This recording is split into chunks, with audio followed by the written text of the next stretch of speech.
Hare Krishna, Prabhujis and Mataji's Dandat Pranam. Thank you once again for joining on this Saturday morning for Srimad Bhagavatam class. Let's start with bhajan. Bhajahure mana. Bhajahure mana Srinanda Nandana Abhaya Charanara Vindare.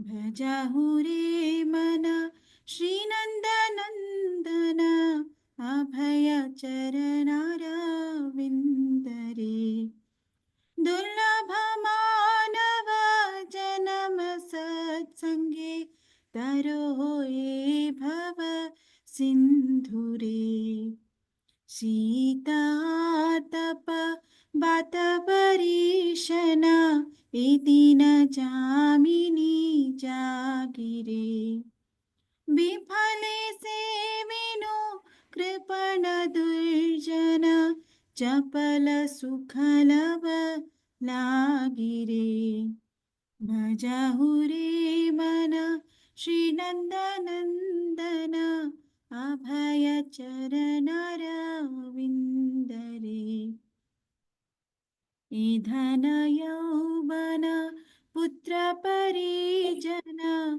Ithe ki ache parati tire Kamala dala jala Jivana talamala Bhajahu haripada nitire Bhajahure mana Srinandanandana Abhaya charanara vindare Shravana kirtana Smarana vandana Pada sevana dasyare Pujana sakhi jana Atma nivedana Govinda dasa bhilashare Bhajahure mana Srinandanandana Abhaya charanara vindare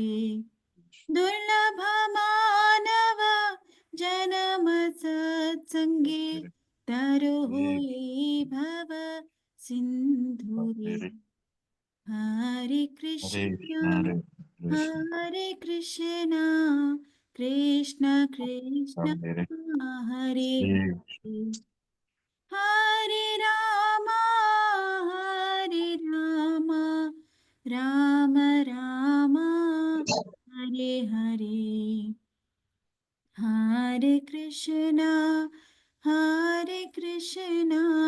Krishna Krishna Hare Hare Hare Rama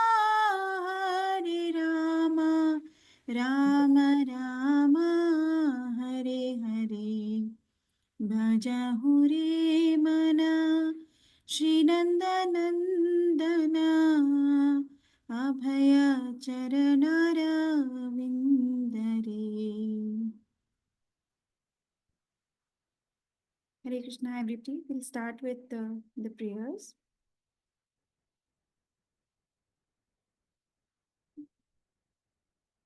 Prayer seeking permission from Parampara to discuss spiritual subjects. Om Jnanatimirandhasya Jnananjanashalakaya Chakshurunmilitam Yena Tasmai Shri Gurave Namaha Shri Chaitanya Manobhishtam Sthapitam Yena Bhutale Swayam Rupa Kada Mahyam Dadati Swapadantikam Vandeham Shri Guru Shri Utapadakamalaam Shri Gurun Vaishnavamscha Shri Rupam Sagrajatam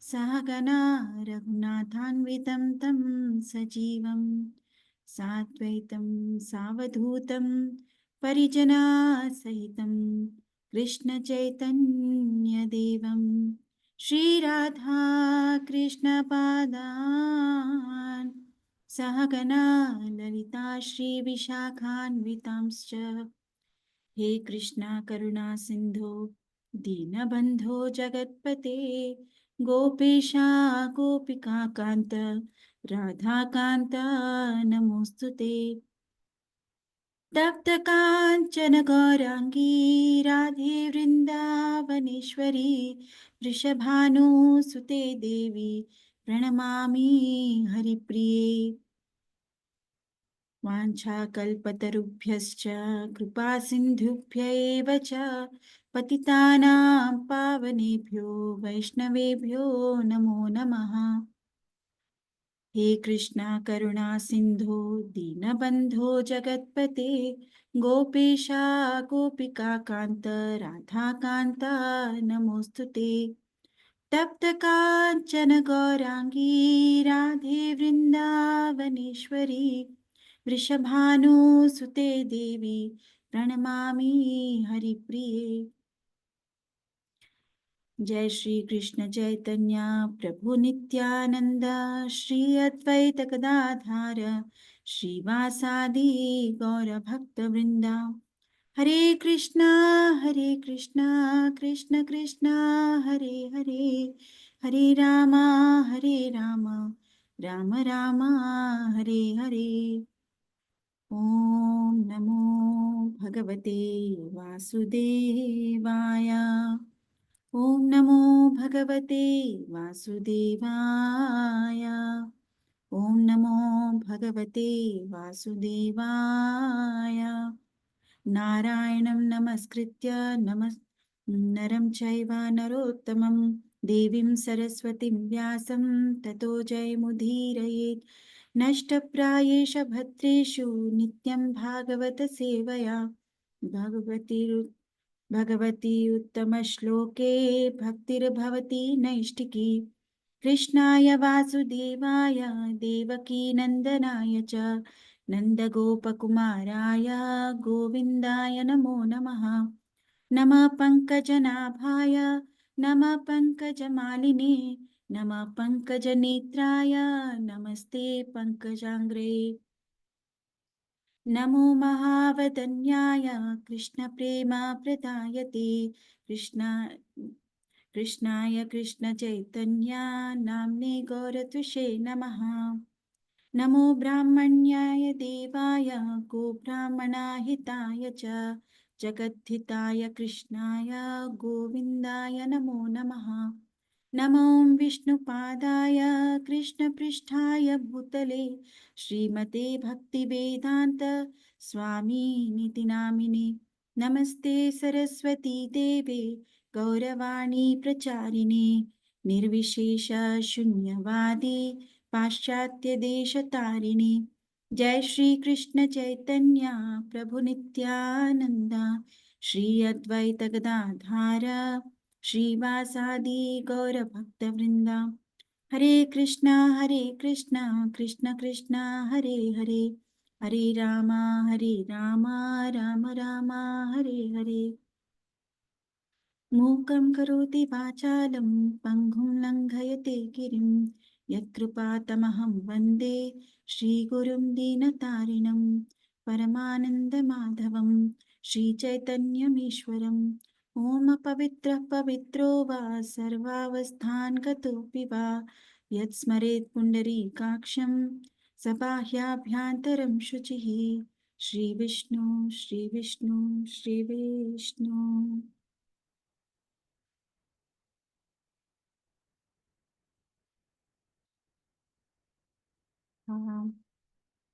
We'll also do Shikshashtakam prayers. Just a minute, I'll open it for you.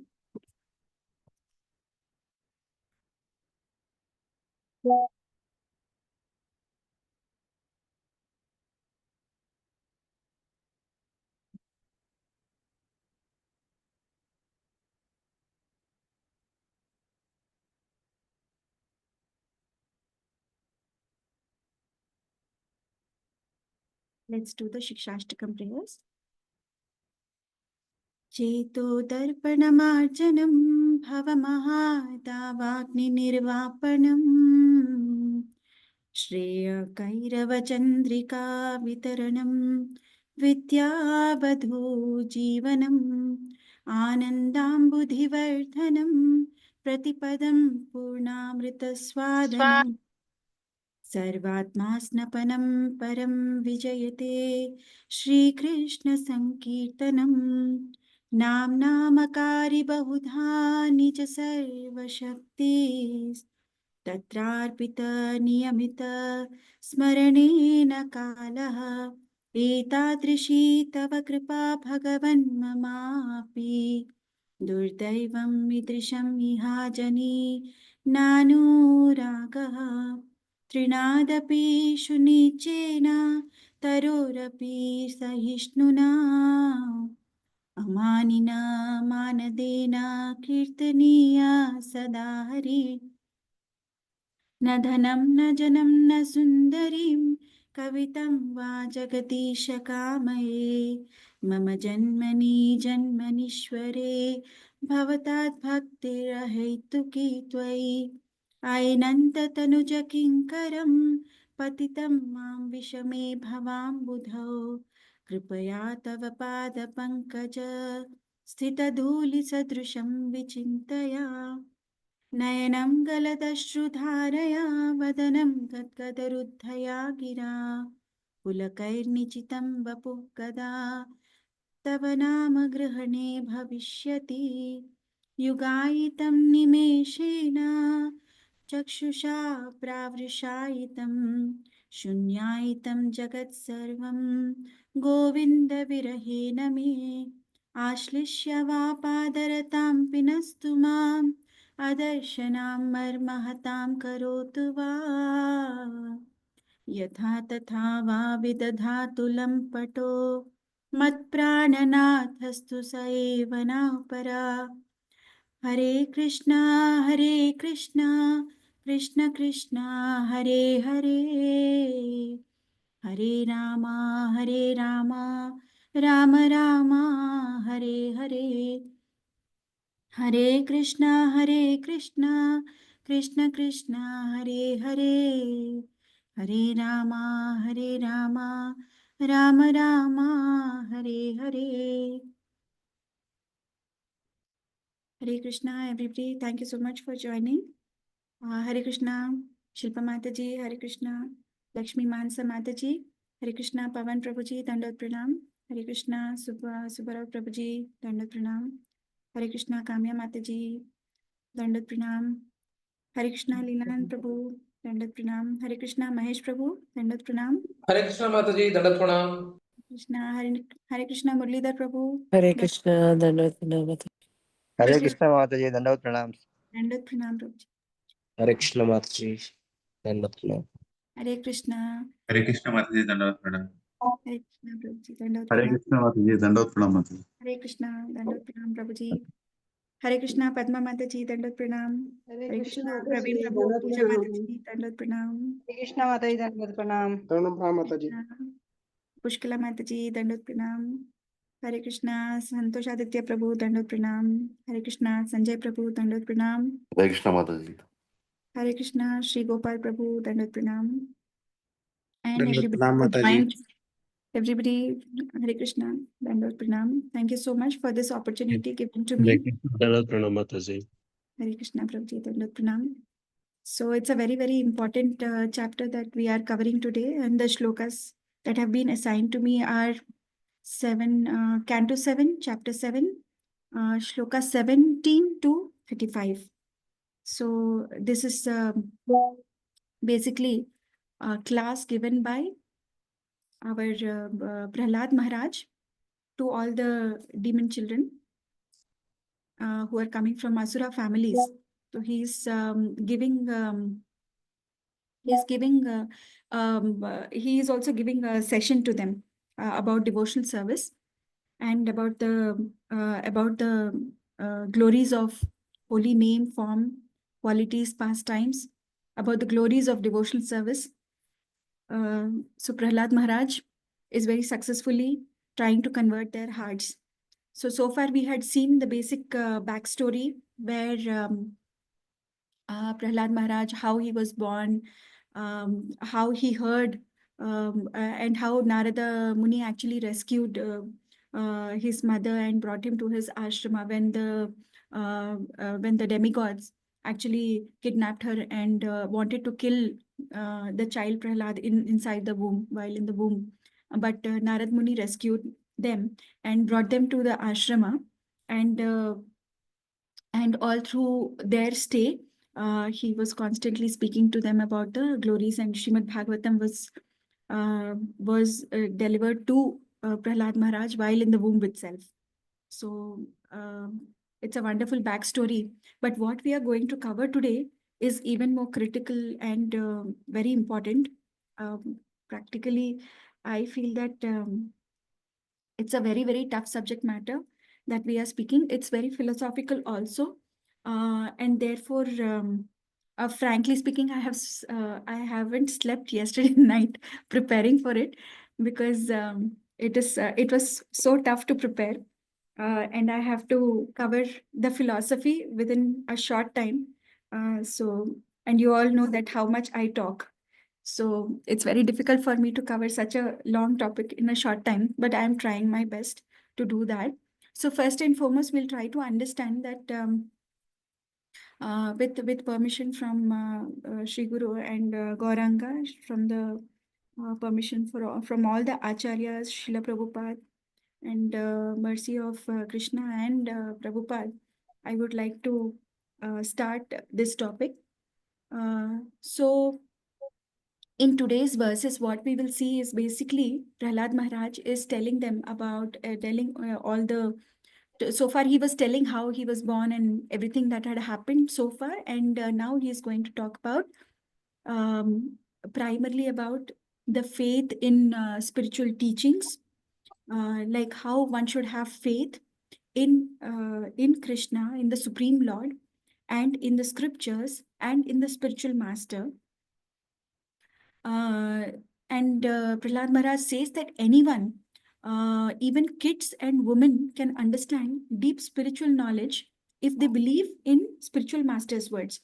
So that is a very significant word there, like women and children was compared, which means that spiritual master can make it easy for everybody to understand a complicated subject like how to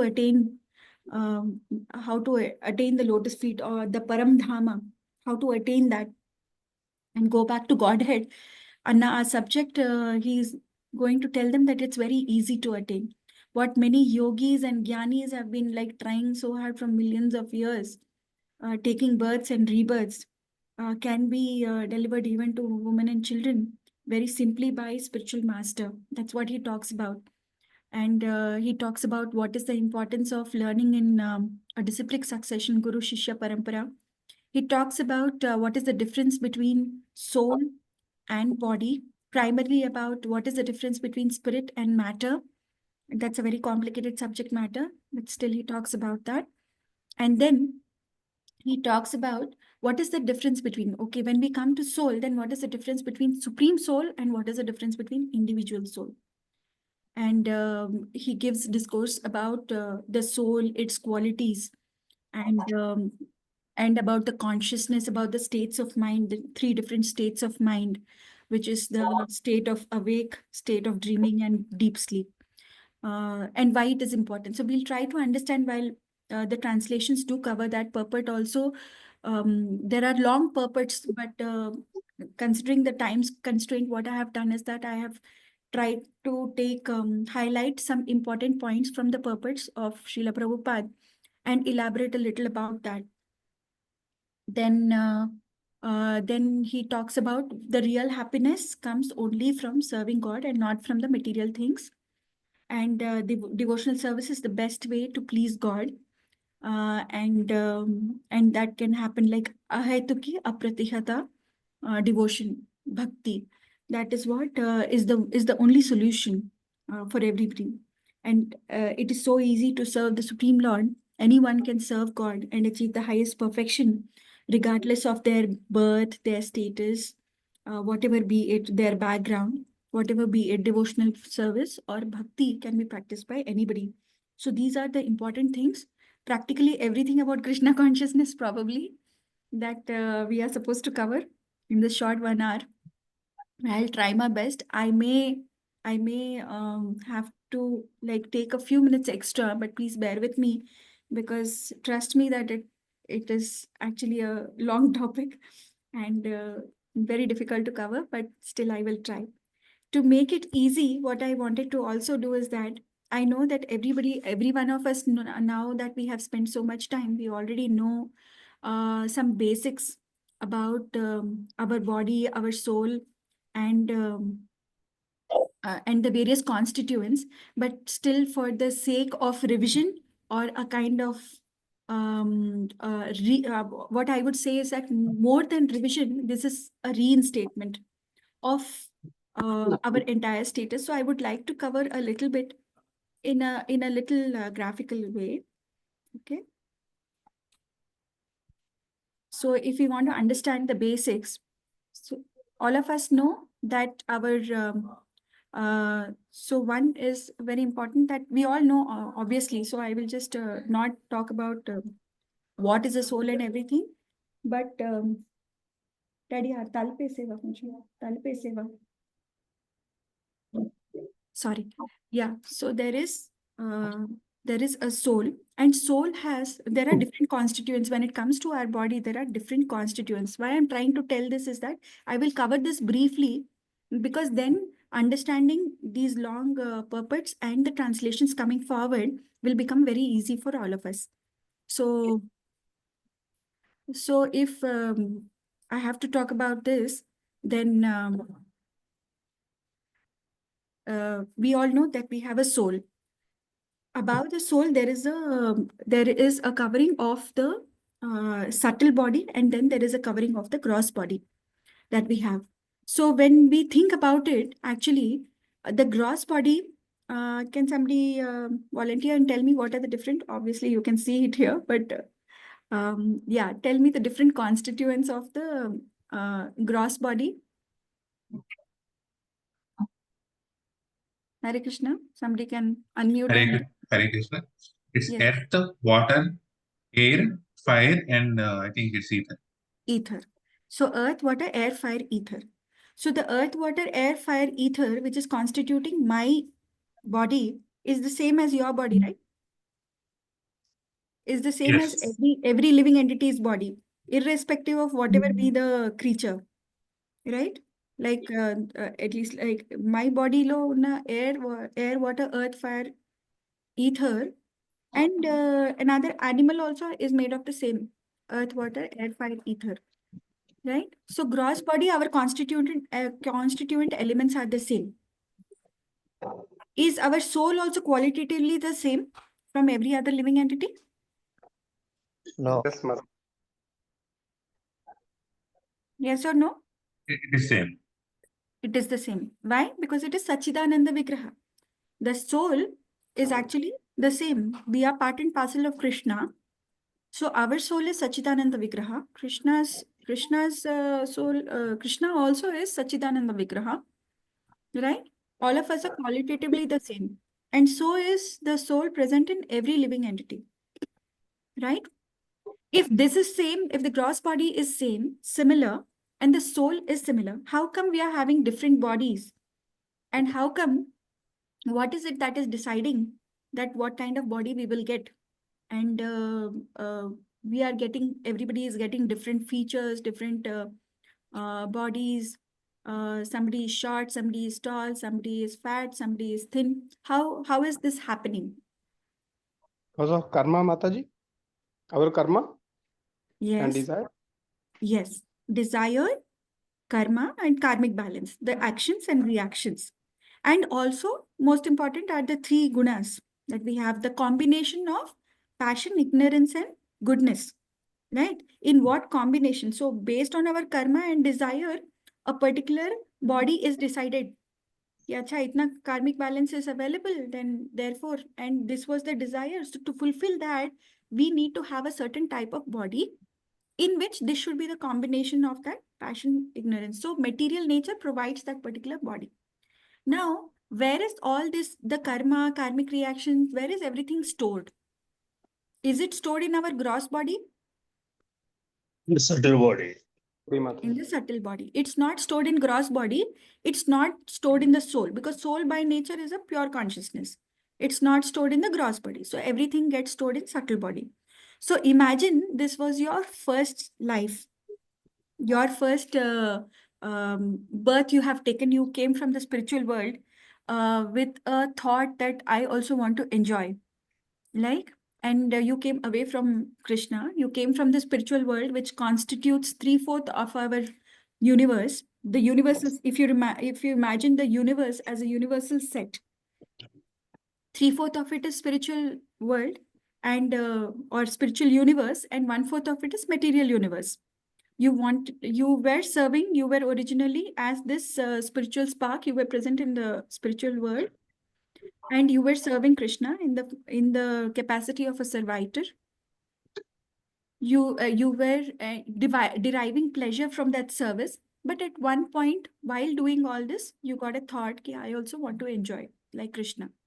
Krishna, as the merciful Father, wants to fulfill our desire, because we have desired something. He wants to fulfill it, so he creates a material universe for us with the 7 coverings. He sends us there, something like a parent sending a child to a picnic with all the paraphernalia like clothes, your necessities, food, money, everything. Krishna sends Krishna sends us along with all the 24 elements into the material universe, so that we can live a self-sustained life. And the day we realize that our picnic is over and we are not able to enjoy anymore here, it is not our permanent house. We are not able to feel that whatever we do, we are not able to feel that permanency here. Something is off with this place. This doesn't feel like home. The day we realize that, he will give us the remembrance and he can call us back. So initially, though, he sends us with all the paraphernalia, and he gives us like forgetfulness, remembrance, and this one. So knowledge, forgetfulness, and remembrance. So everything will work at a given point of time. Whenever it has to work, it will work. So initially, the forgetfulness, we came here. Imagine this was your first life. Until now, you were a pure soul. So now you have, because of this modes of passion and ignorance, you will have these material coverings, which is mind, intelligence, ego forms your subtle body. As of now, it is still a clean slate. Your earth, water, fire, air, ether, which is constant, which covers your outer body, which is made from the material nature. From the Mahatattva only it has come. Now, in this particular gross body, what happens? In the first life, you have done some actions based on your desire. You got a desire. In order to fulfill that desire, you took some action. Now, imagine when you are doing some action, anything in touch with matter. Why is it called contamination? Is because when you are in the material world and you are performing some activities, any action that you do, it can have only one kind of result. I will tell you how. The first, you had a desire. Okay, that desire turns into a very deep desire. Then what is it called? Your desire turns into a very deep desire. What is it called? Hare Krishna. Is it urge? In Sanskrit, what do we call it? Desire turning into a deep desire. In English, we call it lust. In Sanskrit, we call it kama. Yes? Yes. Yes.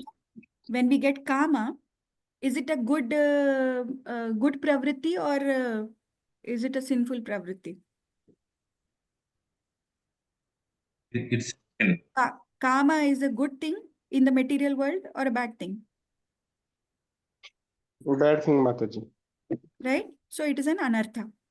It goes there, one addition into the subtle body. From kama, now what happens is that either you fulfill your desire or you don't fulfill your desire. Is there any other third possibility? Faster. I want faster responses. Otherwise, this class will go on. Krodha. Huh? There are only two possibilities. One is either we fulfill the desire or we won't fulfill the desire. If you fulfill the desire, what do you get? You get lobha, greed. of what? I want more. Oh, I achieved this. What next? What next? That leads to greed, which is lobha. Another anartha adds to the No. Krodha, circle. if it's Right. not fulfilled. If it is not fulfilled, it gives us krodha, right? And once it is fulfilled, it is lobha. Once it is not fulfilled, it is krodha. When it is not fulfilled, we go into illusion, because out of frustration, we think that I deserved it. How did I not get it?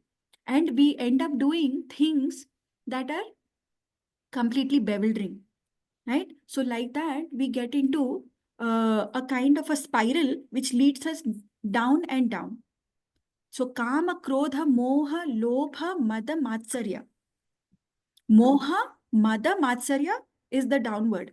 Now, once you got it, another thing is that you got lobha. And you keep getting, suppose you had the next desire. Now I want more. You got that also. More lobha. You got that also. Next one also. You got more lobha. At some point, there will be a point that you will not get something that you desired. So you will come into this downward spiral. Suppose somebody else got what you wanted. You did not get it. What will you get?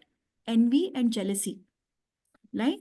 So in every way, whatever you do in this material world, whether your desire is getting fulfilled or the desire doesn't get fulfilled, the end product is always an anartha. Right? So, which is very different from the spiritual world. There, everything that you do is for the pleasure of Krishna. And therefore, there is no, first of all, there is no material body there. It's out of the material universe. It is out of the modes of passion, ignorance, and this one. Because every action that you do, it will be a combination of this passion, ignorance, and goodness. And they will have their own further reactions and actions, right? And so therefore, you keep doing, imagine how many actions you would have done in one lifetime, in one day. Imagine how many actions you would have done in so many millions of lifetimes that we have taken to come to this to today.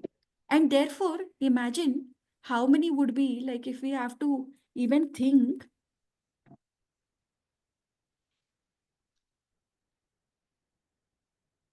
even if we have to think that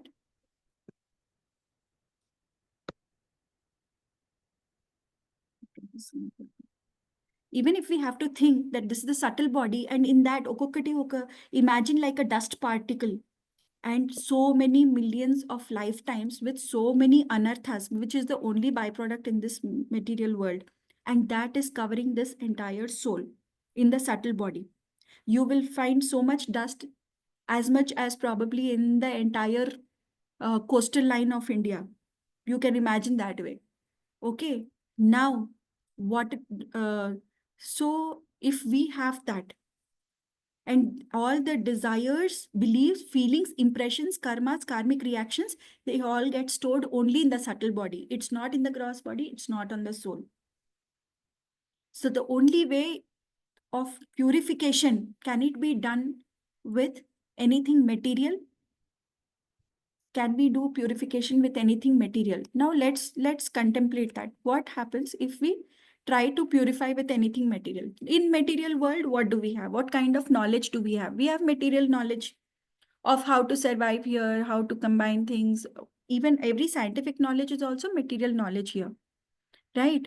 So in the mind, intelligence, ego, now mind is only a storehouse. Mind is the place where everything is getting stored. It does not have a mind of its own again. Okay, it is controlled by intelligence. Okay, so now when we have intelligence, there could be material intelligence. In material intelligence, if we have to imagine what kind of so whatever we learn in this world, whether it is to do our work or whether it is for day-to-day survival, even imagine that kind of thing also, that knowledge also ultimately what it gives. Like suppose, for instance, I am a financial planner. I got this knowledge. What am I doing with it? I am working with it. With work, what do I do? With work, I earn money. And then I try to fulfill all my responsibilities. With that money, at some point, if I think I want more money, right? Every year we want to increase our income. Nobody would want to decrease their income. And the more money we have, then we will again indulge our senses in sense gratification. So that's what happens with material intelligence. So the more and more you deploy it into your service, into your own sense gratification, the more and more bondage will get created, because more and more anarthas are getting created. You are creating more and more material action. And as we understood, material action will always have material reactions. And I mean, anarthas. Anarthas is the byproduct. So therefore, more and more bondage is only getting created. Then what is the one which can actually reduce this mottam dust ni? What is that which has the capacity to clean the subtle body? Because your soul is lost inside somewhere, it is not able to reflect its true nature. Then what is it that can actually remove all this dust and be able to reflect its true nature to the outer world? What is that? It has to be something which is superior. Superior to what? Superior to the matter. What we are trying to do, everything is right now related to material world. So anything which is superior to matter is the only one which has the capacity to clean these anarthas. And that thing superior is basically the spiritual intelligence. Where do we get the spiritual intelligence from? We get it from Shastras. Now, Shastras, who is given? It is Apaurushaya. It is given by the Supreme Lord itself. Now, Supreme Lord is there, Shastras are there. But there has to be somebody who has to, we with our contaminated senses and with so many anarthas, can we really understand the Shastras as they are? What do you think? Will we be able to understand? No, Can- Mataji. No, Mataji. For that, we need somebody of that purity who can understand the Shastras. The pure Shastras has to be understood by somebody who is as pure, right? Whose anarthas are all gone. Yes or no? Yes, Yes. yes. That is the reason why we need to approach pure devotees.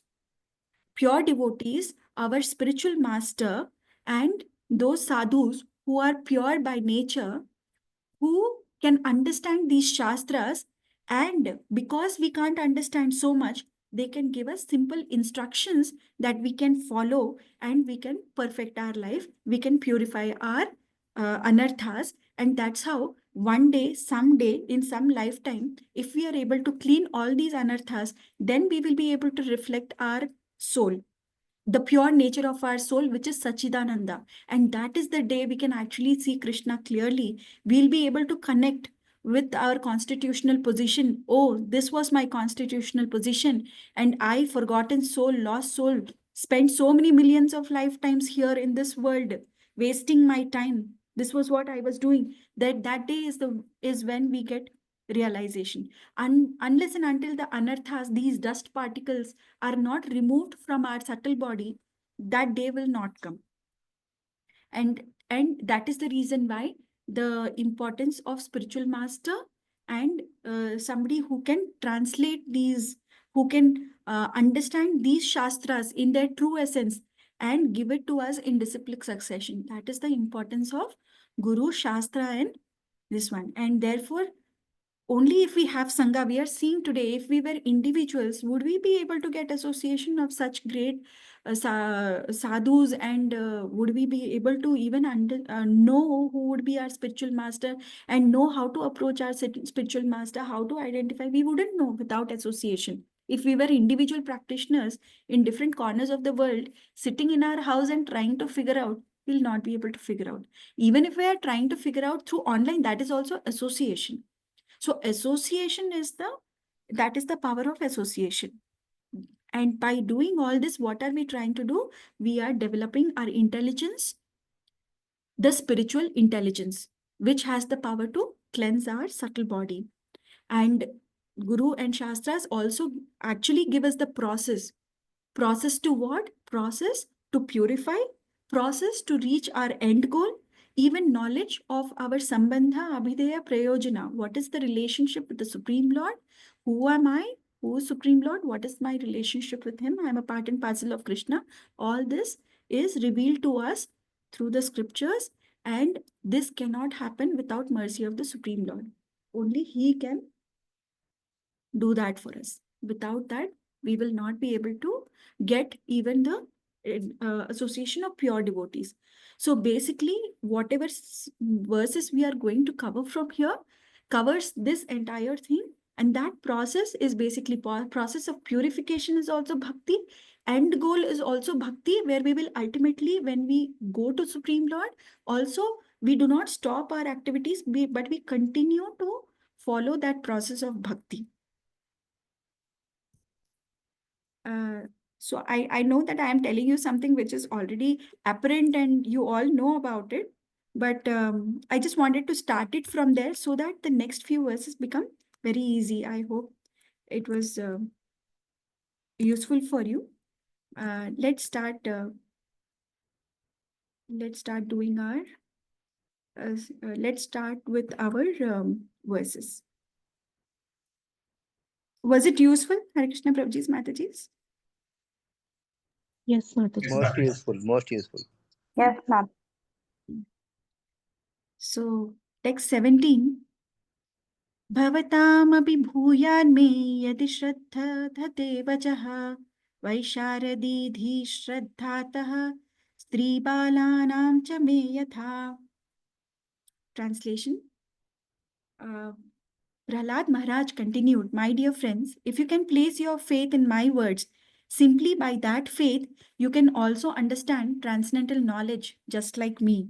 Although you are small children, similarly, a woman can also understand transcendental knowledge and know what is spirit and what is matter. So now we have understood this entire thing, right? What is spirit, what is matter, and why one should have faith in the transcendental knowledge and also in the disciplic succession. So what is Prahlad Maharaj actually telling? If you can place your faith in my words, why faith has to be placed in his words? Because he had heard it from Narada, Narad Muni in his womb. And Narada had heard it from whom did he? Brahma. Yes. So like that, it has come in disciplic succession. Brahma has heard it from the Supreme Lord. So therefore, it has come in disciplic succession. And therefore, if one can place faith in words which are coming out of the spiritual master who's come in disciplic succession, then anybody can understand transcendental knowledge and know what is spirit and matter. That's what it is saying. I have highlighted some points. If anybody wants to volunteer, can volunteer. Hare Krishna, Mataji. Dandavat Pranam. Mataji, should I read the purport? Purport में only the highlighted points, Mataji, because all the purports Okay, are Mataji. wrong, so I have highlighted some points. Yeah, sure, Mataji. Very important in regard to knowledge descending by the disciplic succession. He became fully convinced of the existence of the supreme power because of hearing the powerful instructions of Narada and understood how to attain perfection in life by bhakti yoga. These are the most important understandings in spiritual knowledge. Unto those great souls who have implicit faith in both the Lord and the spiritual master, all the imports of Vedic knowledge are automatically revealed. No one can understand Krishna as he is by the blunt material senses, but he reveals himself to the devotees, being pleased with them for their transcendental loving service unto him. So far, what did we understand? That because of hearing the powerful instructions of Narada. So we understood that why we should hear spiritual master, we have already understood. And then unto those great souls who have implicit faith in both the Lord and spiritual master, all imports of Vedic knowledge are automatically revealed. That also we understood why, because they don't have any anarthas. Everything is reflecting the pure nature of the soul.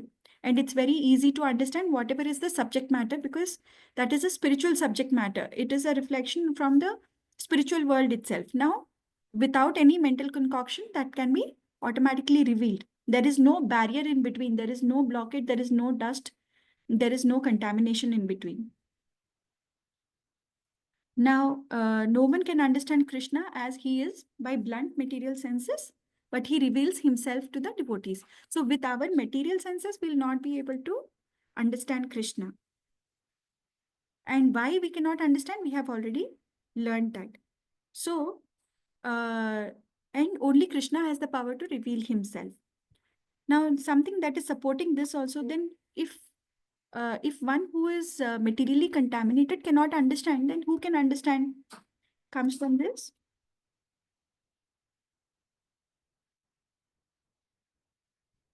So he says here, I am never manifest to the foolish and unintelligent. For them, I am covered by my internal potency. And therefore, they do not know that I am unborn and infallible. Supreme Lord is telling that I am not manifest to the foolish and unintelligent. Naham prakasha sarvasya yogamaya samavrita mudhoyam nabhijanati. Loko mam ajam avyayam. So they cannot understand the foolish and unintelligent. For them, I am covered by my internal potency. Ante Yogamaya, he covers himself. And therefore, they do not know that I am unborn. So they think that Krishna also takes birth like how they have taken birth. By hearing about Krishna's birth and activities, they start assuming that Krishna also is one among them. And his birth and activities are also as ordinary as themselves. But then who can understand if they cannot understand? Who can understand? Bhaktya mam abhijanati yavanyasyashmi tattvataha tato mam tattvato gyatva vishate tad anantaram. So one can understand the Supreme Personality as he is only by devotional service. And when one is in full consciousness of the Supreme Lord by such devotion, he can enter into the kingdom of God. So it's talking about that who can understand? Bhaktas only can understand, because they are in full consciousness of the Supreme Lord. And these are the Vedic instructions. One must have full faith in the words of the spiritual master and similar faith in the Supreme Personality of Godhead. Then the real knowledge of Atma and Paramatma and the distinction between matter and spirit will be automatically revealed. This Atma Tattva or spiritual knowledge will be revealed within the core of a devotee's heart because of his having taken shelter of the lotus feet of a Mahajan such as Prahlad Maharaj.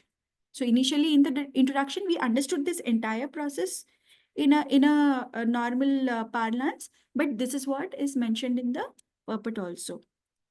Now, what is this particular verse saying? It's saying, Mahatmanastu. So, who are the, O son of Pritha, those who are not deluded, the great souls are under the protection of the divine nature. They are fully engaged in devotional service because they know me as the Supreme Personality of Godhead, original and inexhaustible. Right? So, those who are under the protection of divine nature, those who are engaged in full devotional service of the Supreme Lord. And only they can know who the Supreme Lord is, how he is, what are the glories of his names, form, qualities, pastimes, and they can also convey that to the others. So those are the Mahatmas whose shelter we need to take. And that is why it is very important to take shelter of Mahatmas. So again, it says a devotee of the Lord desires for everyone to take to Krishna consciousness. So why Mahatmas would share this knowledge with us? What is in it for them? There is nothing in it for them. They just want to share it. They just like to share the Krishna consciousness to everybody because they want everybody to benefit from it. They just don't want themselves to benefit and get liberated and go and achieve their goal. They want everybody to achieve their respective goals. They feel compassionate towards those people who are suffering in this material world, not knowing what is the reality, thinking that this is only the reality and this is what I'm meant to do. Let me be happy here. Let me find happiness here. They are very compassionate to such souls. Unfortunately, however, people sometimes do not have staunch faith in the words of spiritual master who comes by the disciplic succession, and therefore they are unable to understand transcendental knowledge. The spiritual master must be in line of authorized disciplic succession like Prahlad Maharaj, who received the knowledge from Narada. If the class friends of Prahlad Maharaj, the sons of demons, were to accept the truth through Prahlad, they would certainly also become fully aware of transcendental knowledge. So that's what he's saying. Then Prabhupada, what is Prabhupada trying to cover in this whole purport?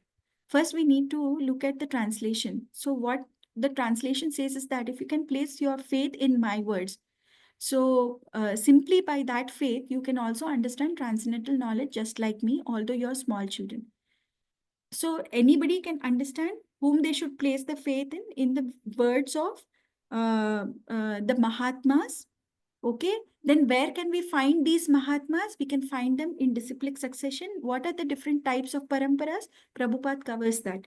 The different types of parampara, Rudra Sampradaya, Brahma Sampradaya, yeah, and what is that? Kumara Sampradaya. So he covers the different sampradayas which are coming here, right? Shri Sampradaya. So those are the 4 sampradayas, and he says that the knowledge of the Supreme has to be received only through this disciplic succession. Now here another important part is also mentioned here in this, which I would like to cover a little bit. I know it will extend the discussion, but this discussion will make the future discussions very easy.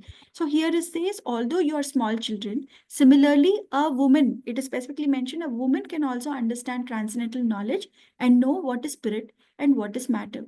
So why did this translation, why did Srimad Bhagavatam mention about this specifically? What is so different about women that we need to understand? So the reason why this was actually covered separately is because many times we have also seen, even in our Bhagavad Gita, Bhagavatam, Stri, Shudra, Vaishyas are mentioned as a category to be able to, unable to understand transcendental subject matters, right? So here, that does not mean about our logical intelligence, our material intelligence, that we don't have brains. That is not what it is meant. What it means is that since our activities are more to do with engagement with matter, right? Shudra means one who believes in his hard work, who uses his limbs, his hands, legs, and everything in the service of the other sections of the society and in service of Lord also, right? But therefore, because of using more of his limbs or her limbs, the Shudra is having to um, more and more engage with matter to fulfill these services. Similarly, Vaishya also, the role of a Vaishya is about producing agriculture and cow protection. There also, he has to engage with earth, water, air, fire, ether, a lot of material elements to be able to provide what is necessary for sustenance of other sections of the society. And that is what it is. Now, what is the role of a woman in that case? How is woman clubbed in this? Because woman is made very uniquely by the Supreme Lord. Woman is made with lot of emotions, right? Why emotions? Because her role is that, like here, these are the sections like Vaishyas and Shudras, if they are in the role of servicing the larger section of the society, you can think of it as a macro economy, and the micro economy is actually the woman. The woman takes care of the needs of the family, right? The families in well-being, the sustenance of family, roti, kapda, makhan, the food, clothing, shelter. I mean, in the sense, the upkeep of the house, the harmony in the house, the taking care of the children, the nourishment of the children and the husband and the entire family, everything depends on women. And therefore, Lord has made a woman with a lot of emotions, because without emotions, imagine, can we really give that nourishment and that love and care to all the other members of the family? Will not be able to do that. And but because of this emotions also comes attachment. Since the emotions are there, the automatically byproduct is the attachment to the different members. If that attachment is not there, if a woman is detached with everybody in the house and only thinks of her own spiritual progress and does not take care of the other house members, then imagine what could be the how the family would break. the family would break, which is the smaller, like I said, the microeconomy. It's a small unit of the society itself. Family is the most, like an atom is the smallest unit of the entire universe. Similarly, the family is the smallest unit of the society. If family breaks, how can the society stay sustain and be happy? Therefore, women have been intelligently made by the Supreme Lord in such a way that the nourishment, the love and care, everything is taken care through the woman. But in the process, there is attachment, which is also a good thing, because that attachment, because of that emotion, another advantage that women get is that as much as they get attached to their family members, with the same zeal and the same enthusiasm, they can get attached to the Supreme Lord also and to devotional service. Right? So we always look at only one side of the story. And if we don't look at the other side of the story, then we may end up misunderstanding and misinterpreting this language which is used in the scriptures. It is a very common language which says that, which clubs that, and therefore, because once woman is engaged in so many activities and the upkeep of the smallest unit of the society, automatically, where is the time for her to pursue her spiritual progress, study scriptures, do the spiritual engagement with the sadhus and shastras, debate about her inquiries? Where is the time for all that? There is no time. And therefore, it is more important that when she gets that knowledge so simply with the mercy of spiritual master, she can also get liberated and get posted in her original constitutional position. That is what Prabhupada has been trying to tell through his purports and his lectures. So here, Alpa Medhasa, Anadi, is a common word which is utilized. It appears in the Vedic literatures very commonly, but we need to understand why women are called that, and that because of their emotional nature, because of their material attachment, and because of the basic Vedic social structure itself being in place in such a way that in traditional Vedic society, women were primarily engaged in household duties, because that they were protected by fathers, husbands and sons, so they were generally not having any much opportunities to study scriptures and as deeply as men could do.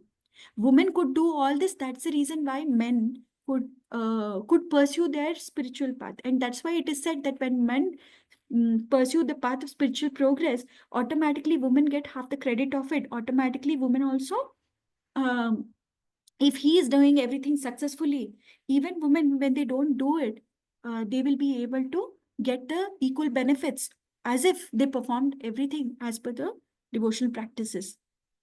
Now we also see that though it is, but in reality, Bhagavatam actually exemplifies women greatly. There are so many advanced women.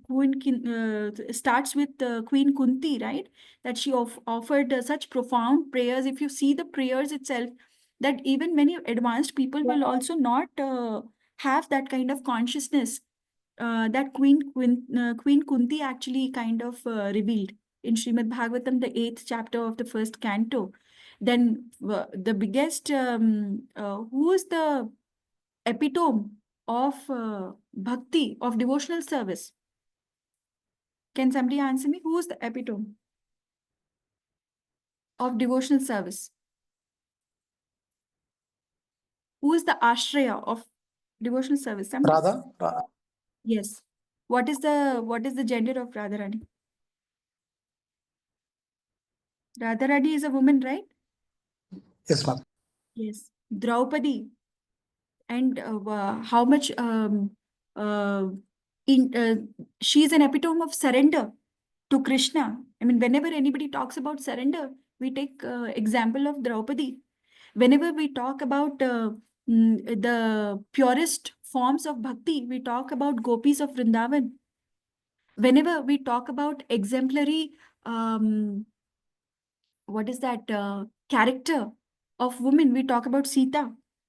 Right? So there are so many exemplary women, advanced women, in their understanding of the spiritual knowledge right there in the scriptures. So can women understand transcendental knowledge? Yes, women can understand transcendental knowledge just as well as men if they receive the right training and right association. That's what Prabhupada says.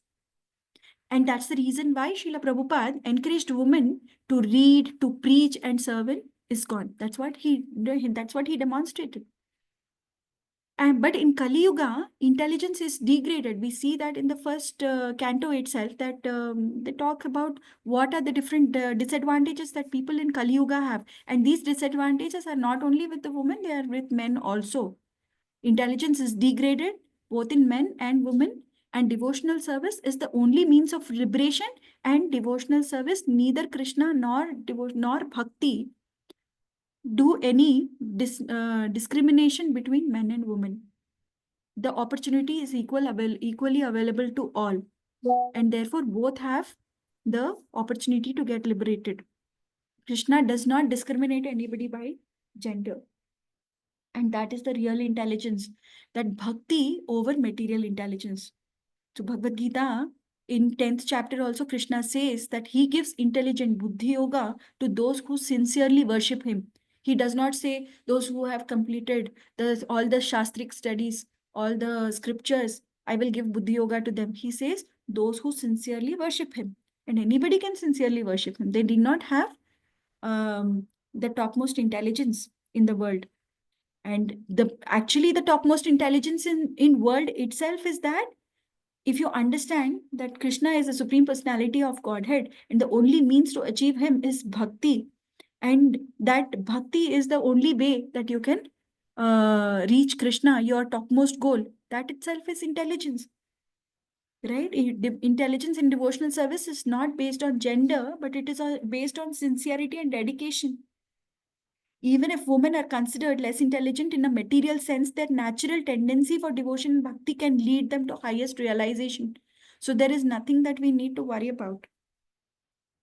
The essence of all this, in conclusion, is that women can attain pure devotional service and even surpass men in Krishna consciousness, as seen in the lives of the gopis and many Vaishnavi saints.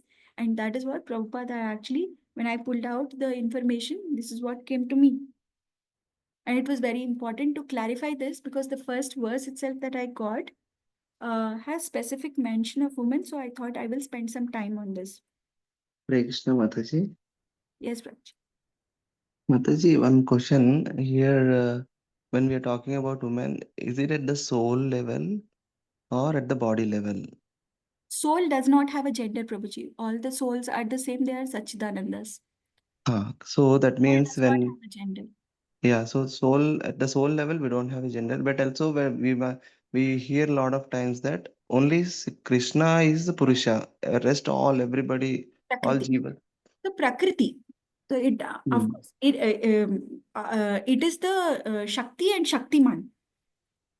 Yeah. Okay, so we all can come under Shakti. We all can come under feminine, but here it's specifically when we hear about Alpa Medhasa, it's not about the intelligence of the soul, right? We are not talking about the intelligence of soul.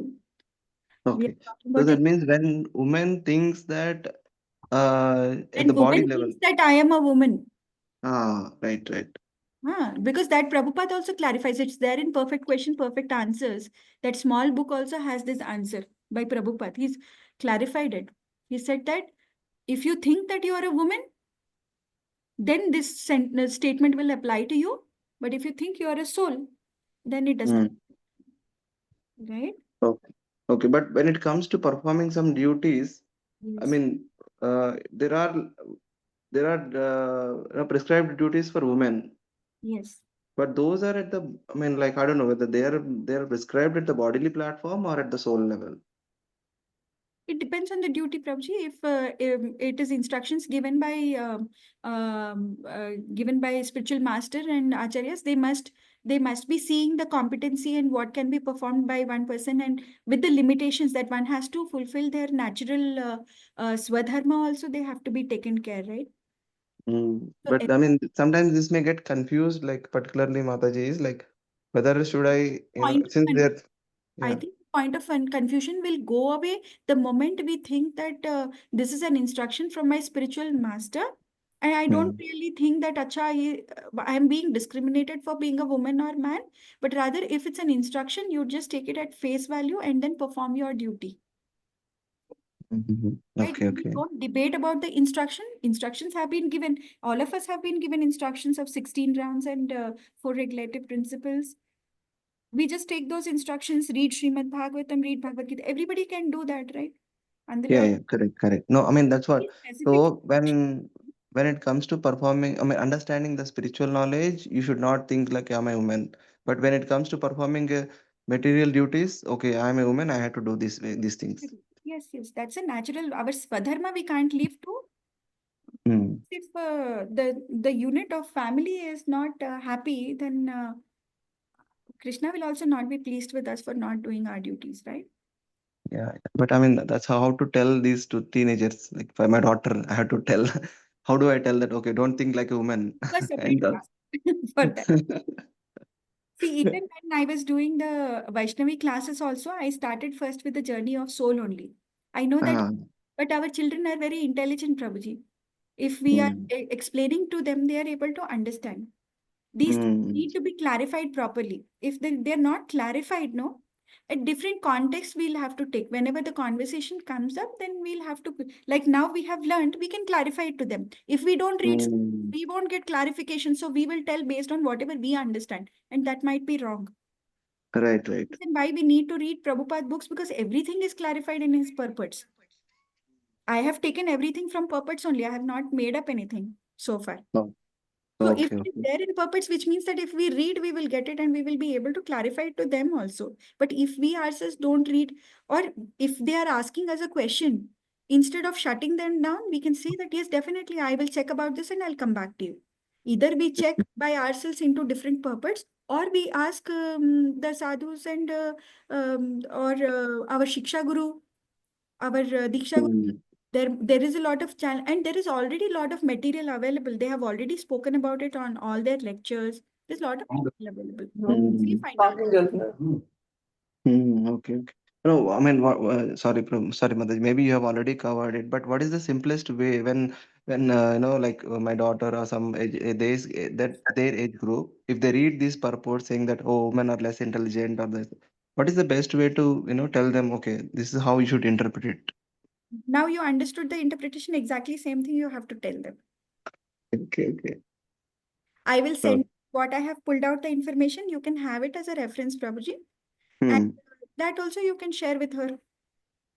Okay, okay. Yeah, that makes it easy, right? Because when family members tell, sometimes we also don't, uh, Hmm. that we have a tendency to like not trust it. But when it comes from an independent source, when the same question is asked to an independent person who is not a part of this, your day to day, then we tend Hmm. to trust that also. And especially if it is coming from Srila Prabhupada, that should be, and first thing we need to give is that whatever Prabhupada says, okay, if he's clarified, or whatever acharyas say, we need to take from there. We can't make up the answer and we can't take everything to be absolute, and we need to come to this one. If we are not ready to even accept what Prabhupada is saying or Acharya is saying, then we just need to work on that. And for that, the simplest work is actually increase your chanting, because it only means that the more anarthas we have, the more the covering, and therefore we'll not be able to understand that knowledge, Prabhuji. So it's not their fault also. Like it said that the more anarthas are there, the transcendental knowledge will not get through them. So Okay, simplest way is that engage in services, engage in devotional practice. sadhana. Instead of giving philosophy, first you increase the sadhana, you increase the service. And then Okay. automatically some form of purification happens, automatically one goes to the next level of understanding. If you see, in the last so many years of your engagement, are you the same as how you were in the first year? Or as soon as you Hmm. joined? You also progressed, right? What different did you do? All you did was only your sadhana and service. Yeah, association. Yes, but it's Hmm. not because of so many lectures that you have heard. It's actually because of the purification which has happened because of those lectures. Yes, Mataji. Only hearing is not the thing, na? What is that hearing doing? Because it is a transcendental subject matter. Only that, because it is spiritual, only that has the capacity to clean your subtle body. There is nothing else which has the capacity. If you tell it logically, no, this is the logic, ante, that does not have the capacity to cleanse it. The simple technique is actually increasing the rounds. That's what I feel. Automatically, one comes to the next level of understanding with time. Thank you, Mataji. Yeah. So we'll proceed with the next one. We just covered the first shloka till now. Okay. Janmadya षड् इमे भाव दृष्टा देहस्य नात्मना फलानाम इव वृक्षस्य कालेनेश्वर मूर्तिना. So I'll quickly cover whatever points I have so that your time is well utilized. Translation: just as the fruits and flowers of a tree in due course of time undergo 6 changes: birth, existence, growth, transformation, dwindling, and then death, the material body, which is, so this happens, all these transformations happen only with material body. They don't happen with spiritual body. So which is obtained by the spirit soul under different circumstances, undergoes similar changes. However, there are no such changes for the spirit soul. Purport. This is very important verse in understanding the difference between spiritual soul and the material body. The soul is eternal, as Bhagavad Gita, as stated in Bhagavad Gita 2.20. So this particular purport is more about difference between the spiritual body and the spiritual soul and the material body. So if we have to understand the important differences, then for the soul, there is never birth nor death, nor having once been, does he ever cease to be. He is unborn, eternal, ever existing, undying, and primeval. He is not slain when the body is slain. Na jayate mriyate va kadachin. This we all know. It's a wonderful verse, but it tells about the qualities of the soul, right?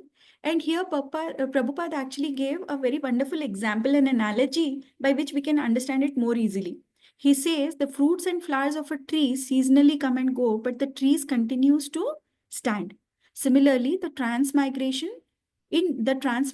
soul, the soul which is transmigrating from one body to another, it accepts various bodies which undergo these 6 transformations. Which are the 6 transformations?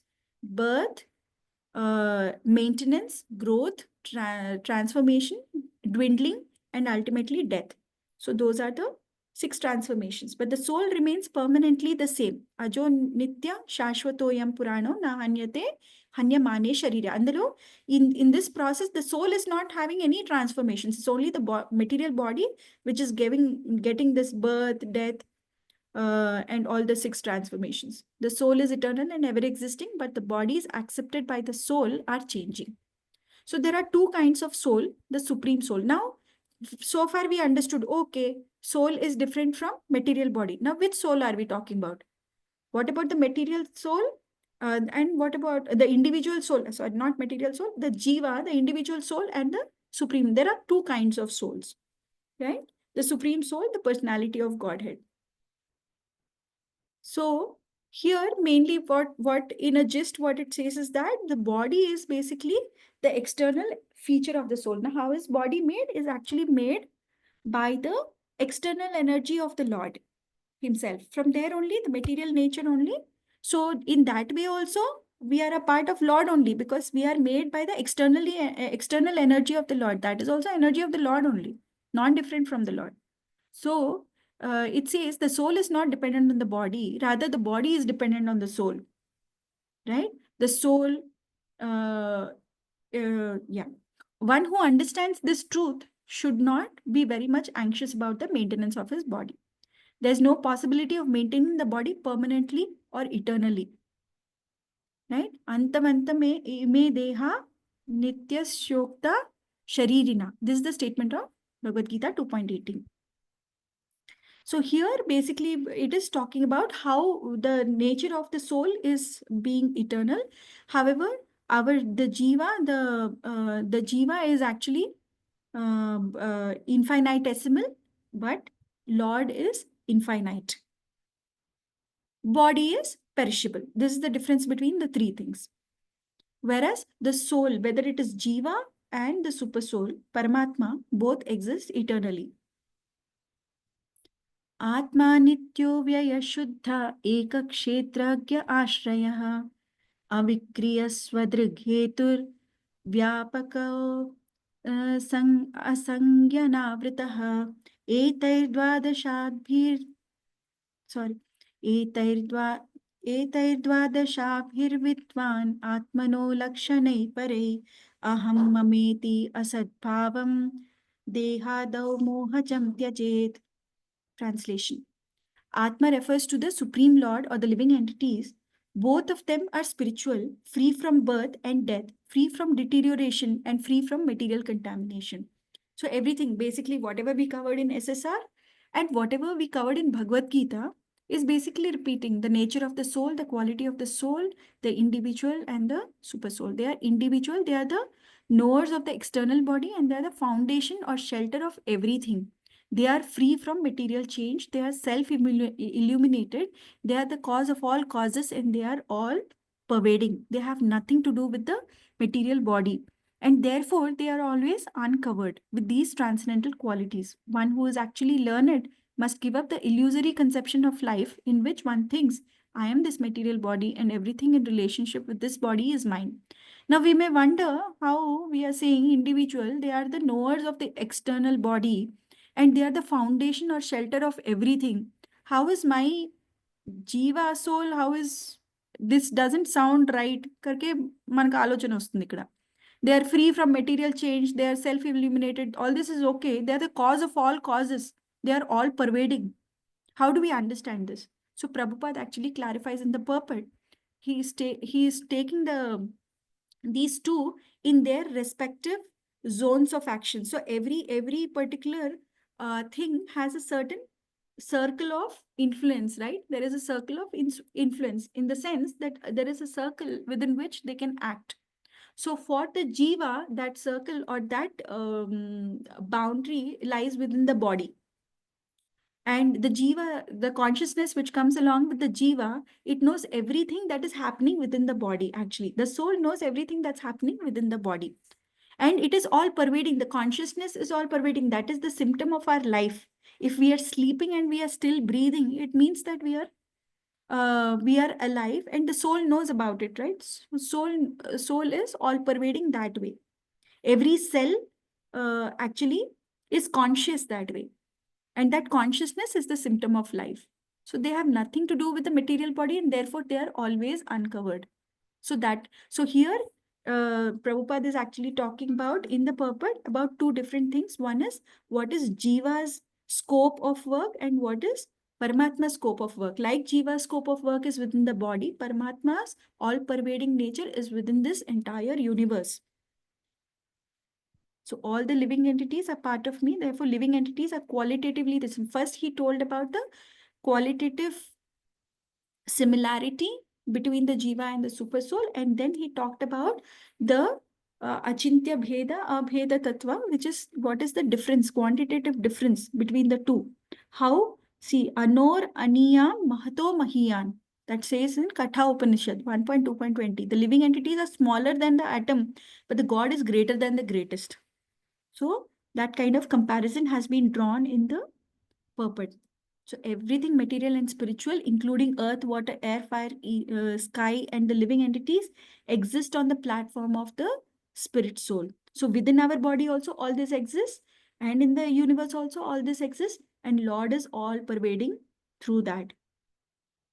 And we should not think, so everything depends on the Lord, but he does not depend on anything else.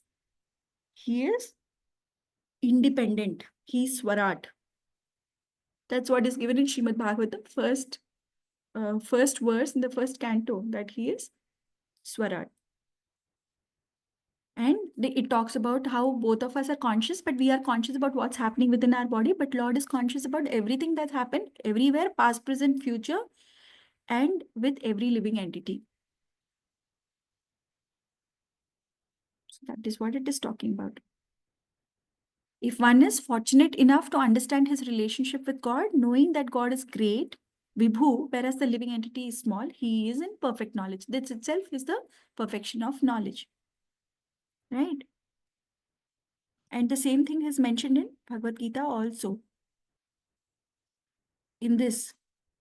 Namam karmani limpanti name karma phale spruha itimam yo bhijanati karma bhirna sapadhyate. There is no work that affects me, nor do I aspire for the fruits of action. One who understands this truth about me also does not become entangled in the fruitive reactions of work. There is nothing, he is independent, there is nothing which affects him. Right? And this is called aham mama. This is illusion. One must give up his illusory conception and thus become fully aware of everything. What? The individual exists in darkness when he thinks that he is the material body and that everything in relationship with the material body belongs to him. When he thinks like that, he is called to be in illusion. Yeah. Now I'll quickly go through the translations and purports only, since there is no time for the shlokas. But actually they are wonderful shlokas. This chapter is very important. So I'll try to do it, but if it crosses a certain time, then I'll stop the shlokas. Swarnam yatha gravasuhe makara kshetreshu yogaistadabhikya apnuyat kshetreshu deheshu tathatma yogair adhyatma vidbrahma gatim labheta. An expert geologist can understand where there is gold and by various processes can extract it from the gold ore. Similarly, a spiritually advanced person can understand how the spiritual particle exists within this body. Just one second.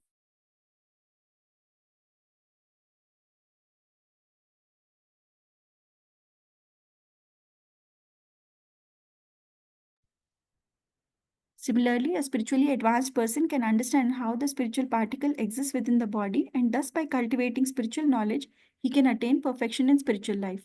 However, as one who is not expert cannot understand where there is gold, a foolish person who has not cultivated spiritual knowledge cannot understand how the spirit exists within the body. So this is an analogy word, and it is self-explanatory.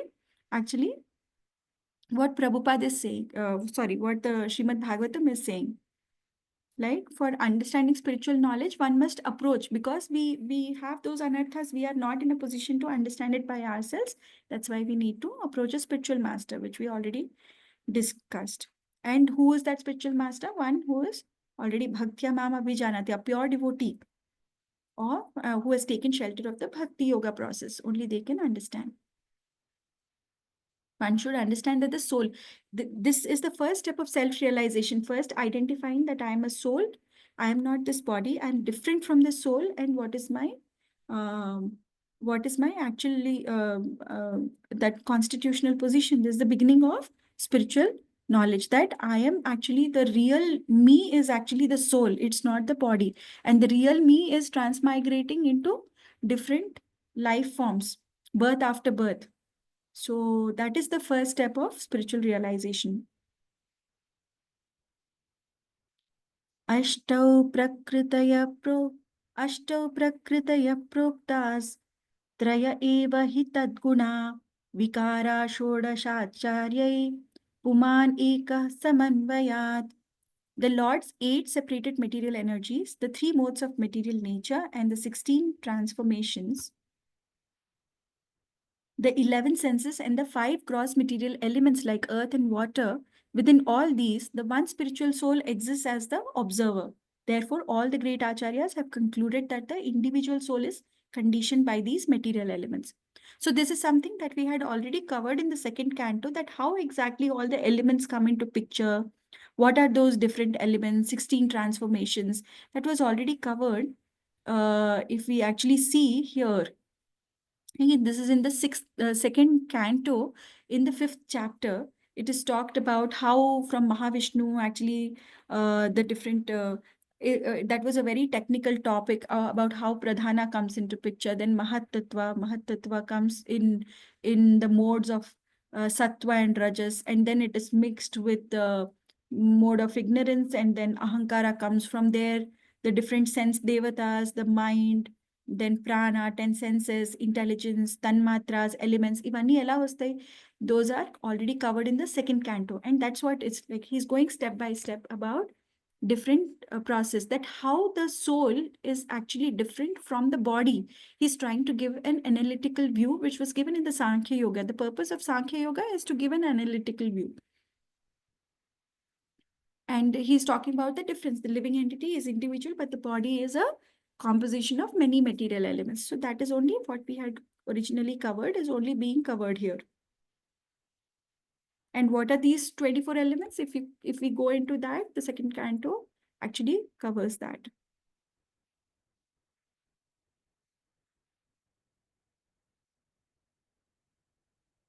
देहस्तु सर्वसङ्घातो जगत्तष्टु इति द्विधा अत्रैव मृगयः पुरुषो नेति नेतीत्यतत्यजान्. This is an important verse. There are two kinds of bodies for every individual soul: a gross body of 5 gross elements and a subtle body made of 3 subtle elements. Within these bodies, however, is the spirit soul. One must find the soul by analysis, saying, this is not it. Thus, one must separate spirit from matter. So we already discussed what are the different components. We already discussed in the beginning. But when we talk about neti, what it says, in studying one's own body, one must ask himself, is this head my soul? Like we usually ask in SSR, no? Is this me? Is this me? Is my hand me? Prabhupada had used this a lot of times. Is this finger me? Then who is that me? And that me is the soul. So that is called neti process, when no, this is not. No, this is not. That is the neti process. The soul never mixes with the bodily elements, which we already saw that soul is an individual entity. It's pure consciousness, Sachidananda Vigraha, but it's just covered with these material coverings of subtle body and the gross body. Those are the material coverings. Everything is made of matter, mind, intelligence, ego, and the 5 gross elements. So soul never mixes with the bodily elements, although soul is within the body.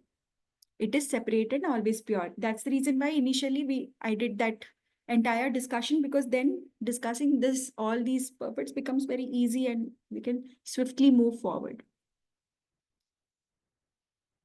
Anvaya vyatirekena vivekeno shatatmana swargasthana samam nayer vimshradbhir asatvare. Sober and expert persons should search for the spirit soul with minds purified through analytical study in terms of the soul's connection with and distinction from all things that undergo creation, maintenance, and destruction. So that is the analytical study that we had touched upon. We did not do the entire thing, but basically we had touched upon that. If the soul is within the body, head, hands, and legs grow. So that is a symptom of life. When we understand that gross body between a dead body and the living body, what is the difference? If both are bodies, what is the difference between this and that? Is because this one will grow. If it stays, the soul stays, the consciousness stays within the body, it will still grow, it will become old, it will dwindle, it will die, and then it will take birth. All these are the symptoms of the body, but that can happen only when the soul is present. Otherwise, body is body, it's just made of material elements. So if by a careful analysis of the body, one still cannot find the existence of the soul, this is due to his ignorance. If one questions these questions, how am I growing? Then why is a dead body not growing? If just by simple question also, by that analysis also, one can understand the existence of soul. And if even then one is not able to understand, then which means that that person is in highly ignorant condition. And all that exists because of the presence of the Supreme Lord and the Jiva, which is part of the Lord. This is further explained by the Lord himself in Bhagavad Gita.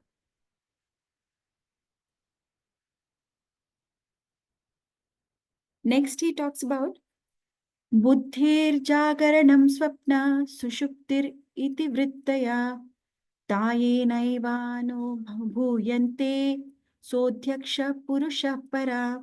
Translation: intelligence can be perceived in 3 states of activity: wakefulness, dreaming, and deep sleep.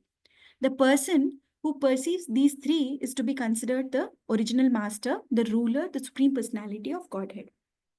Now, when I read this translation, I couldn't make any sense of it. That's why I tried to do a little bit of research and I'll share what I learned. Just give me a minute, Prabhuji. Mataji, just 1 minute.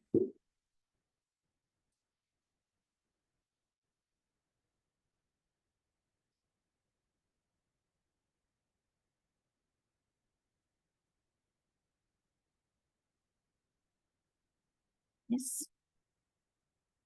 Yeah, so it says without intelligence, one cannot understand the direct activities of the senses, nor can he understand dreaming or the cessation of all gross, subtle, and activities. So now, if I have to simply convey what is there in the purport here, so where did I keep that? Just 1 second. I had taken out that information about the Swapna, Jagrati, and Sushupti.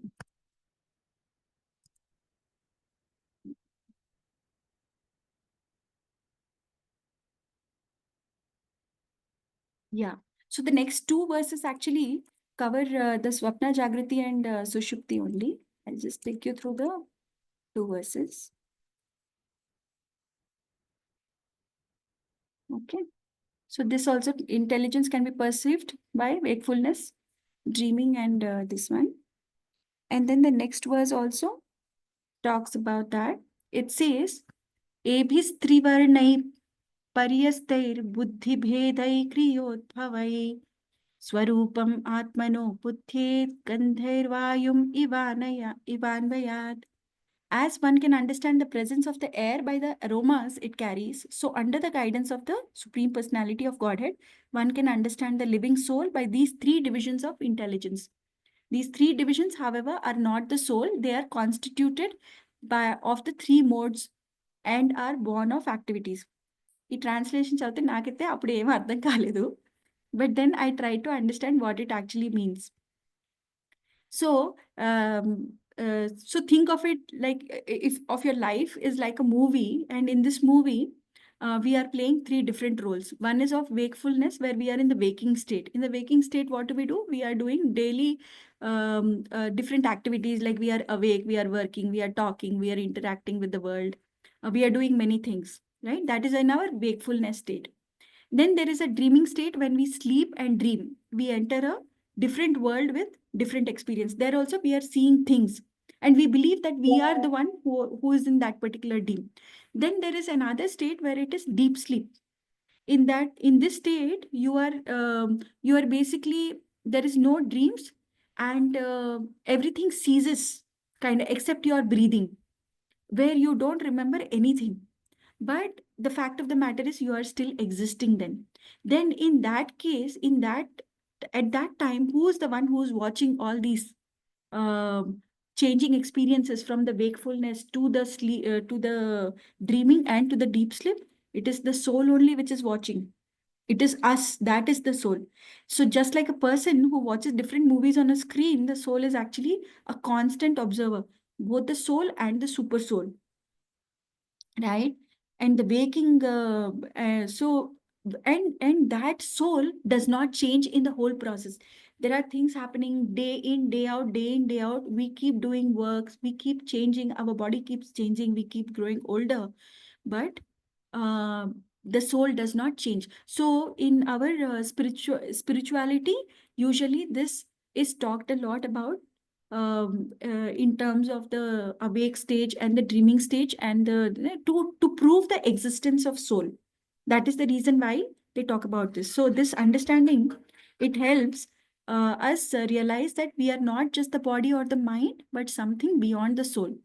If we mistakenly think we are only the awake self, then we become attached with the worldly things, and then we also do not recognize the existence of the soul. We see ourselves as that, but if we realize that yes, there is somebody who is actually constantly observing, and there is a constant inside us, and then we realize the existence of the soul. So basically, when we talk about this particular topic, that is the importance of it. Just 1 second.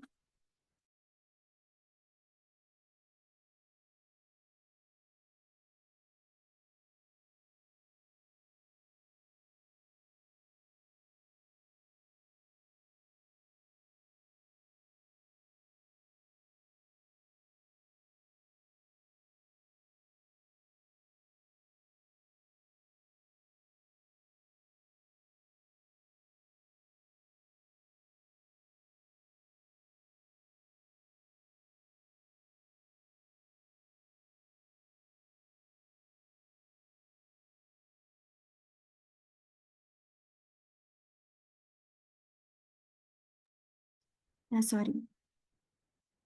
एतत्त्वारो हि संसारो गुणकर्माणि बन्धनः अज्ञानमूलो पार्थोऽपि पुंसः स्वप्न इवाप्यते.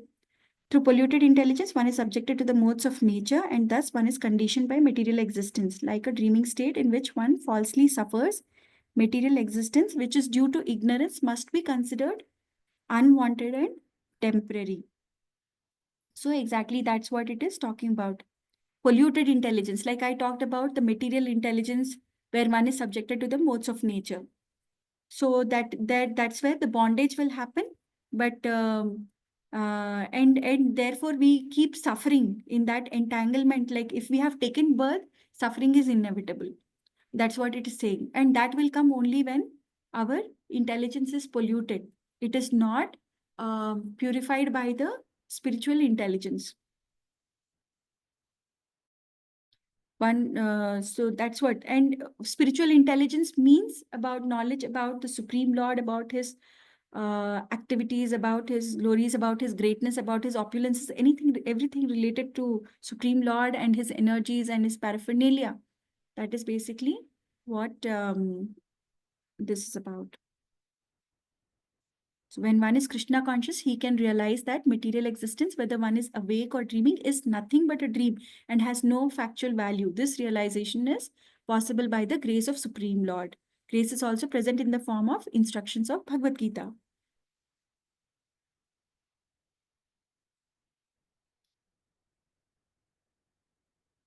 Yeah. So the same thing that we had already discussed, that we know that the material condition of life is full of distresses.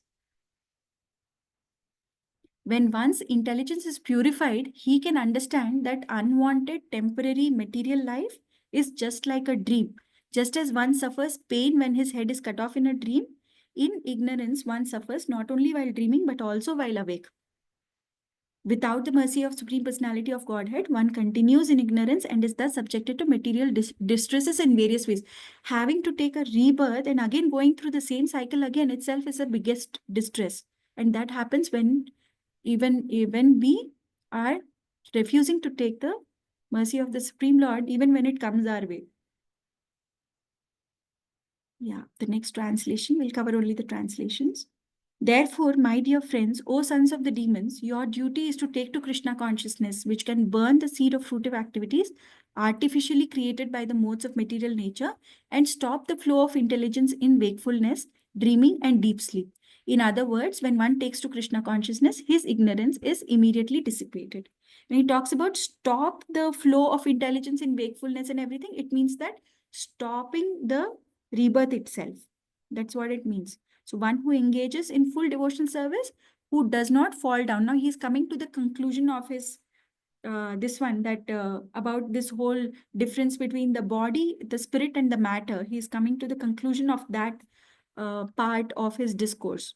So one who engages in full devotional service, who does not fall down in any circumstance, at once transcends the modes of material nature and thus comes to the level of Brahman.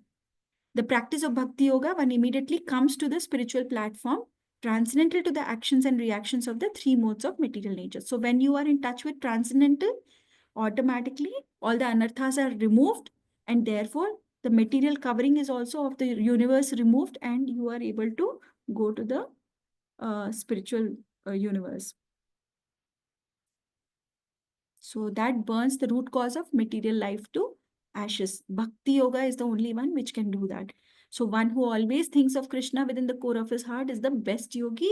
By practicing this best of all yoga systems, one is liberated from the material condition.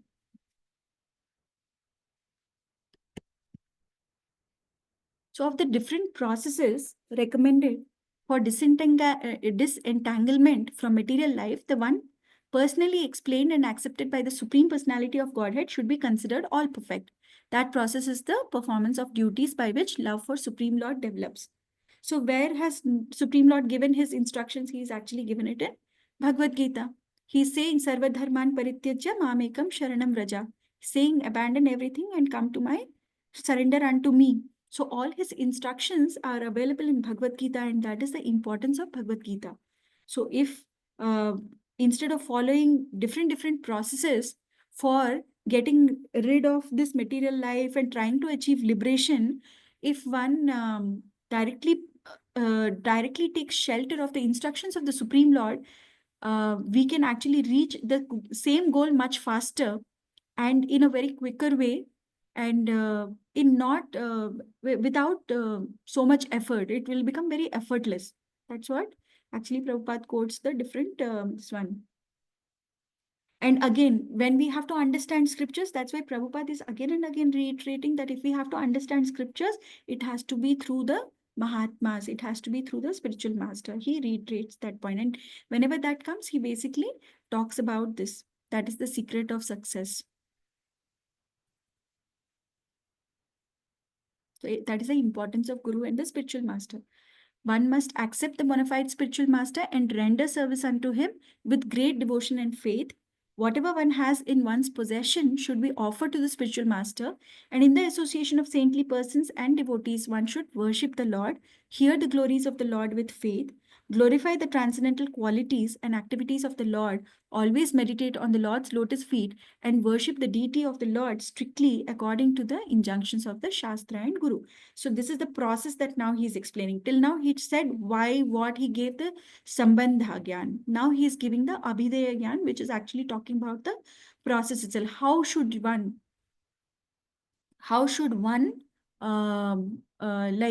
serve the spiritual master, and how should one conduct the devotional service, right? Immediately increases. How can one increase the love and affection for the Supreme Personality of Godhead? That has been explained. So those are the different steps that Prabhupada, the translation actually mentions. What are the different things that you should know? Basically, it is the 9 devotional processes. When we talk about Shravanam, Kirtanam, Vishnu Smaranam, that, and most importantly, it also talks about the different steps of in the process of elevation and bhakti itself, right? When that we have to come with a little faith. When we have the faith, the ado shraddha tatha sadhu sangha, that verse which is there, ado shraddha wala. So that only talks about that first you have to come with faith, then you will get the association of sadhus, association of devotees, then you perform the bhajana kriya, then you will have anartha nivritti, right? And like that, the 9 steps of progression in bhakti itself has been talked about. So most of us waste time in trying to understand by logic that how these instructions work, will they really work? There seems to be no logic. But if we just accept with faith, if Krishna says it, it's final, it's absolute truth, and plunge into action, all problems will cease there. Because these are Krishna's instructions. Why do we have to again break our heads? Why he said so, why he said that, why he didn't do this way, why he didn't tell that? We don't have to question anything. We just have to follow the instructions. If he said the instructions, they're absolute in nature because he is the absolute truth himself.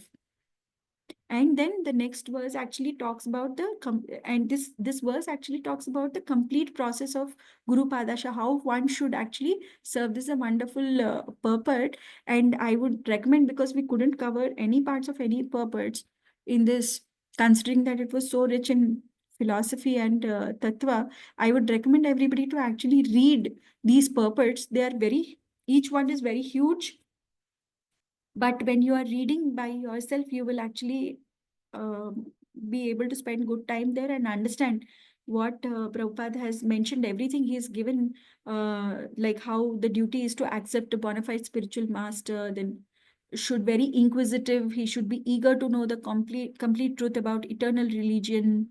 Then disciple should serve the spiritual master as a menial servant. Entire process is mentioned.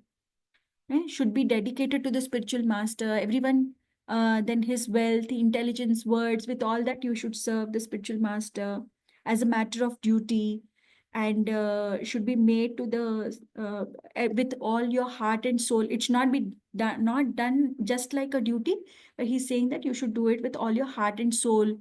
You should not artificially do it for gaining any material profit. Entire process has been mentioned here. Right? And even in choosing the association also, he says that sadhu sangha also you have to choose very carefully. a Vaishnava, a sadhu must completely adhere to the standard of behavior. Srila Vishwanath Chakravarti Thakur says that a Vaishnava person initiated into the Vaishnava cult should be offered the respect befitting a Vaishnava, which means that he should be offered service and prayers. However, one should not associate with him if he is not a fit person with whom to associate. We're almost towards the end. I'll just complete it. One should always remember the Supreme Personality of Godhead in his localized representation as the Paramatma, who is situated in the core of every living entity's heart. Thus, one should offer respects to every living entity according to that living entity's position or manifestation. So it is going next step to the next level. One is that perform with your senses, you perform the devotional service, and then meditate upon the Supreme Personality of Godhead as Paramatma sitting not only in your heart, but in every living entity's heart. That's why you need to offer respect to every living entity. So it talks about the Paramatma realization. By these activities, one is able to cut down the influence of the enemies, namely lust, anger, greed, illusion, madness, and jealousy. And when thus situated, one can render service to the Lord. In this way, one surely attains the platform of loving service to the Supreme Personality of Godhead. So that we discussed initially that how by using something spiritual, which is superior to the material nature, material energy, we can use that only. That's the only way to cleanse our anarthas which are arising out of the material energy. Once the anarthas are all cleansed, one can render service to the Lord with all love and affection. Why? Because it is now reflecting the pure nature of the soul, which is, and its constitutional position is to serve the Lord lovingly. That love can come only when right now it might be artificially, we are doing it, we are faking it, but the real love will come when all these anarthas are gone. So for that, constantly Shravanam Kirtanam, Vishnu Smaranam, that's what Prabhupada. Why? Because that is transcendental, that is spiritual. Only spiritual has the potential to cut the material. If we do not hear about any spiritual subject matter, the katha is not Krishna katha, and therefore there is no purification. Nothing will happen if one is not hearing any spiritual subject matter. That's the reason why these discussions, these associations are very, very important, where we discuss spiritual subject matters. Only they can cut the material. One who is situated in devotional service is certainly the controller of his senses, and thus he is liberated person. When such a liberated person, the pure devotee, hears of the transcendental qualities and activities of the Lord's incarnation for the performance of various pastimes, his hair stands on the end on his body, tears fall from his eyes, and in his spiritual realization, his voice falters. Sometimes he very openly dances, sometimes he sings loudly, and sometimes he cries. Thus he expresses his transcendental jubilation.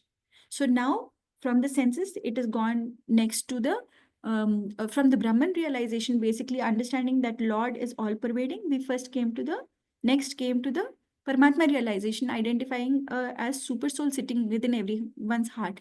One that is done constant meditation upon the super soul, what happens is that now there are no anarthas. Now, when we hear what? Janma karma cha me divyam evam yoveti tatvataha. When we hear of the Lord's pastimes and activities, then the soul is able to remember its original constitutional position. The soul is able to remember its connect, that who is the Supreme Father, that who is my actual master to whom I should render service. And in that actually develops the prema, and all the ecstatic symptoms of the soul then will come. Once one comes to the realization of Bhagwan, the Supreme Personality of Godhead, when one realizes that Lord is a person, he also has he also is a person, he has features, he has qualities, he has his likes, he has rasas in which he can engage with all his devotees, the living entities, and what makes him happy, what pleases him, and in the process we will derive that pleasure. So from the start till the end, Prahlad Maharaj actually covered everything. When a devotee becomes like a person haunted by a ghost, he laughs and very loudly chants about the qualities of the Lord. So now he's talking about what happens after, once he realizes that who am I, and the real position and the real love of Godhead is identified, then what happens? Sometimes he sits to perform meditation and he offers respects to every living entity, considering him a devotee of the Lord, constantly breathing very heavily. He becomes careless and social etiquette and loudly chants like a madman, Hare Krishna, oh my Lord, oh Master of the universe. Like that, he loudly chants, and now he doesn't care about what's happening around. He is directly in connect with Krishna. I'm really sorry for hurrying up this topic, but and thank you for patiently sitting through it. Really sorry for holding you up for so long, but please understand the topic itself is so large that I couldn't have covered it otherwise. Any questions that I can answer, and any feedback that you can give, that so that I can correct myself in the next The session. syllabus given for you is very heavy, Mataji. Heavy Prabhuji. 18 slokas you have covered within 1.5 hours, means it's a very great thing. By this for Parikshit Maharaj, they took 7 days. But if you have, if you are there, you will be explaining within 7 hours. No, Prabhuji. పెద్ద మాటలు లేవు కానీ, but basically the topic was heavy. It covered the entire panorama of the entire creation, everything. Whatever we know so far, it was there. And frankly speaking, I actually slept only from 10:30 to 12 in the night because I couldn't cover it. I had to. They must have given only at least only 7 to 8 slokas. everything అంటే ఇచ్చేటప్పుడు మామూలుగా 15 శ్లోకాస్ ఉంటాయి ప్రభుజీ. ఎవరికి తెలియదు లోపల content ఎంత large ఉంటుంది, ఎంత అదే vast. కంటెంట్ చూసి ఇవ్వాల్సింది. మామూలుగా మనం ఏం చేస్తాము, మనం ఎంతవరకు కవర్ చేస్తామో అంతవరకు ఆపేసి నెక్స్ట్ స్పీకర్ కి ఇచ్చేస్తాం. కానీ next speaker is coming tomorrow it self. I don't want to burden the next suddenly with so much of content. That's the reason 18 slokas is very huge syllabus.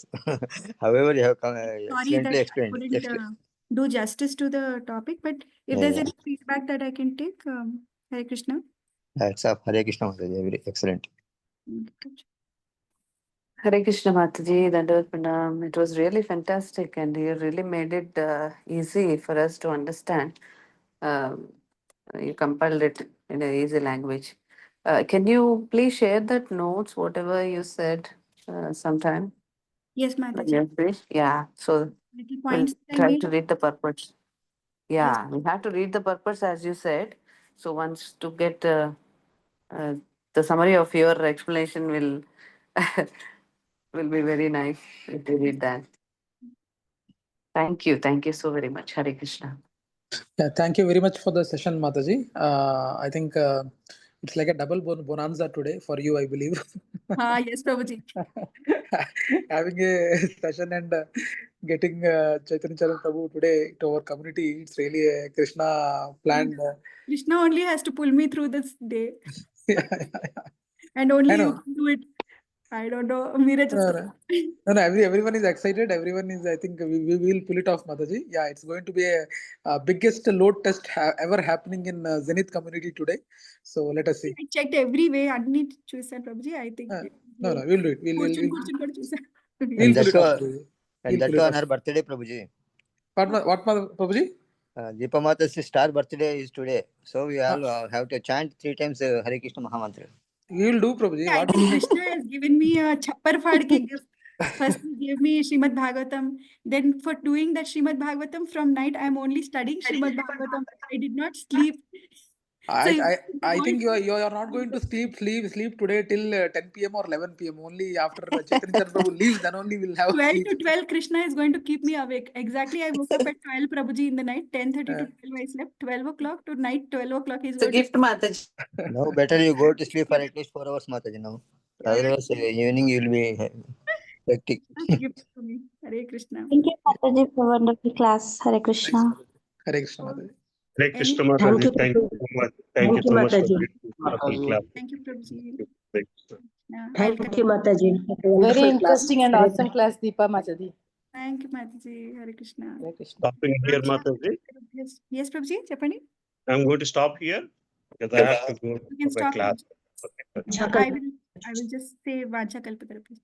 वाञ्छाकल्पतरुभ्यश्च कृपा सिन्धुभ्य एव च पतितानां पावनेभ्यो वैष्णवेभ्यो हरे कृष्णा कृष्ण कृष्ण हरे हरे हरे राम राम हरे हरे हरे कृष्ण कृष्ण कृष्ण हरे हरे राम राम हरे हरे हरे कृष्ण कृष्ण कृष्ण हरे हरे राम राम हरे हरे हरे कृष्ण सर्वं श्रीकृष्णार्पणमस्तु। हरे कृष्ण धन्यवाद।